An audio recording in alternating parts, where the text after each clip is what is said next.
La méditation de ce 14 janvier est intitulée « Un changement du cœur ».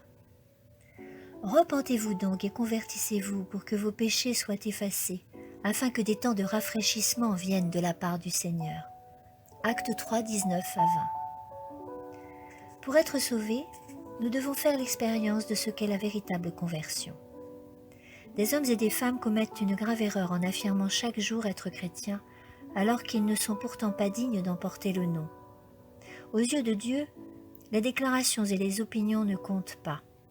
Il s'intéresse à une seule chose. Notre vie est-elle en harmonie avec ses préceptes? Beaucoup de gens pensent être convertis, mais ne peuvent résister au test de caractère présenté dans la parole de Dieu. La conversion est un changement du cœur, une attitude consistante à se détourner de l'injustice et à choisir la justice. En comptant sur les mérites du Christ et en plaçant sa foi en lui, le pécheur en repentant reçoit le pardon pour ses péchés. Alors qu'il cesse de faire le mal et apprend à faire le bien, il croit en grâce et dans la connaissance de Dieu. Il comprend que pour suivre Jésus-Christ, il doit s'éloigner du monde. Après avoir mesuré la perte que cela représente, il considère que cette perte lui permet de gagner le Christ. Il décide de faire partie de son armée et il s'engage avec courage et avec joie dans le combat, luttant contre ses inclinations naturelles et ses désirs égoïstes, désirant soumettre sa volonté à la volonté du Christ.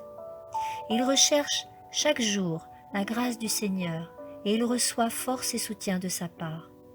Son cœur était tourné vers lui-même et il trouvait son bonheur dans les plaisirs du monde. Désormais, son moi a cédé la place à Dieu qui règne en lui. Sa vie manifeste le fruit de justice. Il hait désormais les péchés qu'il chérissait autrefois. Il suit le chemin de la sainteté avec détermination et courage. Voici ce qu'est la véritable conversion. N'oublions pas que lors de sa conversion et pour sa sanctification, l'homme doit coopérer avec Dieu. Avec crainte et tremblement, mettez votre salut en action. Car c'est Dieu qui opère en vous le vouloir et le faire selon son dessein bienveillant. Philippiens 2, 12, 13. L'homme ne peut se transformer par sa propre volonté. Il n'a pas le pouvoir d'opérer ce changement. Cela doit venir de Dieu et n'est possible que par le Saint-Esprit. Ceux qui veulent être sauvés, qu'ils aient une position élevée ou non, qu'ils soient riches ou pauvres, doivent se soumettre à son action puissante. Amen.